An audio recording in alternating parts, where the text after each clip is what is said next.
Hello, teachers, and welcome back. If this is your first time joining my videos, my name is Judith Brusson, and I am an ESOL teacher at the Howard School. I am also the content demonstration teacher for secondary grades. ESOL, of course.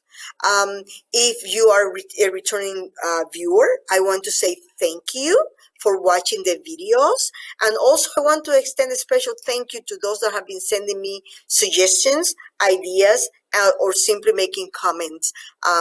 Thank you so very much. So today's subject is going to be visual aids. Okay, so why should we use visual aids in our classroom? Now, before I go into that question, I'm going to explain that this year I am teaching law beginners. Now, these kids or students were newcomers last year. Some of them came towards the beginning of the year, so some of them have been here for a year, but others came towards the middle of the year, so they have not even been here, not even for 12 months. I've been trying to find different strategies to make sure that I can get them to transfer the knowledge that they already know in their native language into English. But if they don't have it, trying to find ways to create a foundation so that they can then start learning more and more and more and transferring that knowledge, making that knowledge permanent into their brains. So I go back to my question. Why should we use visual aids? Visual aids are very important for English learners. We all know that. We're ESOL teachers, so we know that we use them all the time in our classroom. As teachers, we use them to supplement written or spoken information. So really very, very, very important for our kids. Visual aids come in many forms. They help us make new information more compelling to the brain, and helps them remember a little easier what was it that they learned before. Okay, so my strategy is using a Venn diagram. Okay, so that's what we're going to be doing today. Now, I'm not going to use a Venn diagram today in the traditional way to teach them compare and contrasting, because I was not teaching reading strategies. I was teaching vocabulary strategies, actually. So today I'm going to talk about using a Venn diagram as a vocabulary strategy to review prefixes and suffixes. And as I mentioned before, this is something that I did in my classroom this week. Actually, yesterday, I did this in my classroom. So, Venn diagram, right? So how can you use a Venn diagram as a vocabulary strategy? And for that, I want to show you a clip of my class, that as I was teaching them prefixes and suffixes, then we went into this Venn diagram to actually make sure that they understood the differences and the similarities between those words. So let's see what you think about this. But before we move on, I have an activity that I have posted on Canvas. I just want us to go back to the Venn diagram so that we can go ahead and review this one more time. So what should I put here? What should be my name over here? What two words we've been studying? Prefixes, very good, thank you. And what is the other word that I should put over here? Okay, thank you so much, yes. So how are they the same? What should I put in the middle? How are they the same?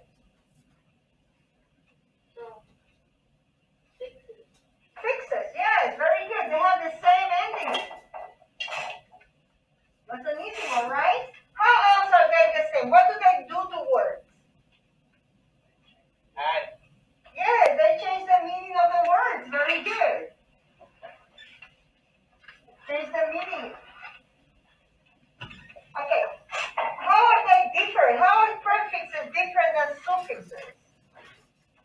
What should I put right here? Okay, it goes at the beginning. Yes, very good. Okay, and then we should probably also put the here what? What is the pre, right? How about over here? What should I put on suffixes? How are suffixes different from prefixes? It goes at the end of the word. Very good. And what else should I put there? Maybe the sub, right? Okay, thank you. So let's go back to what we saw in the video because it was a little bit dark and far away. So I just want to go over what I did uh, to check comprehension with my students. Okay, so first I introduced the Venn diagram, something that some of them might know, but some of them they really don't know how to use it. So I went in and I introduced it by drawing my two circles, and then I on top I wrote the words in each different side. So I wrote prefixes in one side and suffixes on the other side. And after that, I went for the obvious. Okay, so I just asked them what's the same. So as you saw in the video, they after a couple of minutes they came out with fixes. The ending is the same. Then I asked them what is different for each one of them, and they came up looking at the words. It's very easy to see the differences. So I explained. So in the middle, we're going to annotate everything that is the same, and then on the sides, we're going to annotate the things that are different from each words. So after we review the definitions of prefixes and suffixes in the class. You didn't see that because we have done this before, but after we reviewed the definitions, then I asked them to go to the definitions and tell me what was the same in that each word has and what is different. So after a little while, they came up with the obvious similarities, which is, it changes the meaning of words. And then after a little more consideration, they gave me that prefixes are fixed at the beginning of words and suffixes are fixed at the end of the words. And this is how I was actually able to bring in the Venn diagram in order to check for comprehension in my class. Again, this was not a reading comprehension class. I was not using this as a reading strategies. I was only using this as to check if they understood the meaning of these two different words. And if they could actually help me out, complete the Venn diagram, it really checked different boxes for me with my different blocks. Something else that I did during this class that I did not mention, and I'm going to go back for a second here to show it, is I also stressed the meaning of antonyms. We have done this sometime last week, so this little part was all review from last week, but I wanted to make sure that they understood, first of all, that things are not isolated, and that we are building every lesson is built on the lesson before.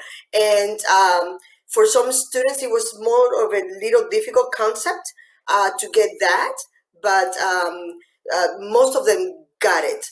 And they saw the fact that these two words specifically, not talking about meanings or anything like that, but in a sense that we could say that in a sense they're antonyms just because of the placement, okay, and what we do with words and prefixes and suffixes. So friends, we have come to the end of this video. I hope that this helps you and me too. As I was teaching it, I was thinking about it, and it just came.